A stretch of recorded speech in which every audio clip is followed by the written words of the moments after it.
I know you think I'm sitting on a limb, but I'm on the limb with you. And we're all here to try to find what we can do.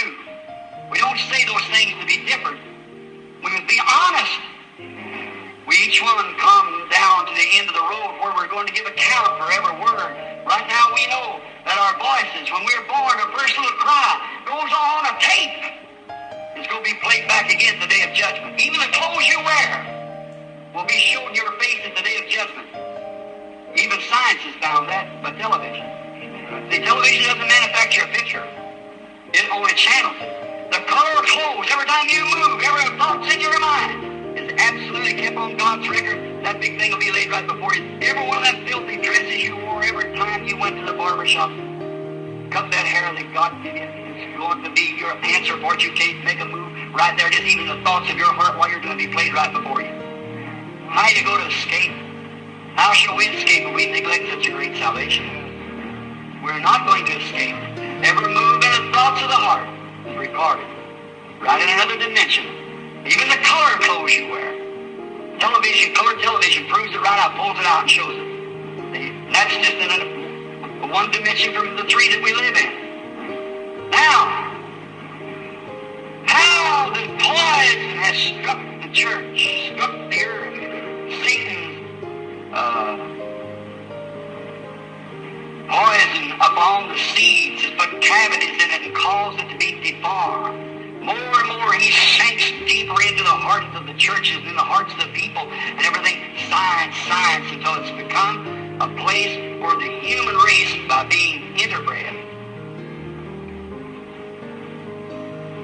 I believe every seed should bring forth of its kind. And the human race and the plant and all being interbred has brought us to a place in eating our food from the earth, which our bodies have made hybrid. It's put our whole mind. Now, if our bodies are falling at from 20 to 25 years old because of degenerated cells by hybrid foods, don't our brain cells degenerate? Isn't that cells also? That's why Ricky runs to the street in this hot rod. Or Ricketta, Elvitas, and them, as we call names, out here half naked before the people, mentally gone. No more conceptions of decency or morals.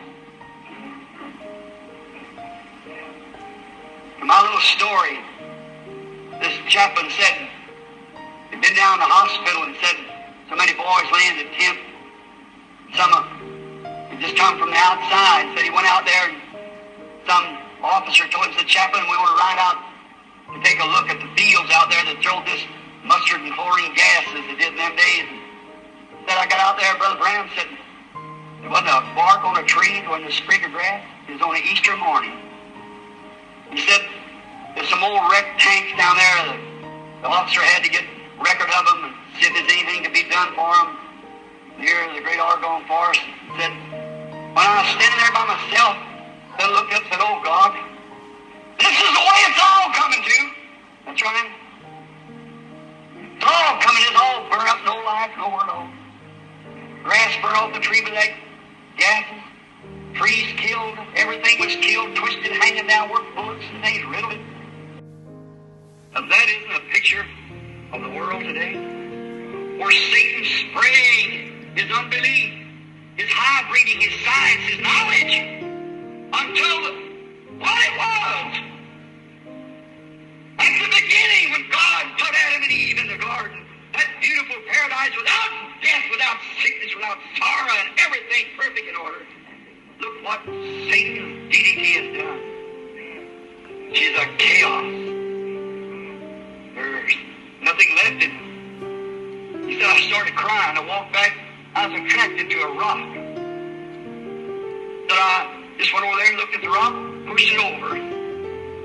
Down beneath the rock was a little white flower growing. The only living thing left. Because it had been sheltered by a rock. God, my rock, shelter us today, oh God.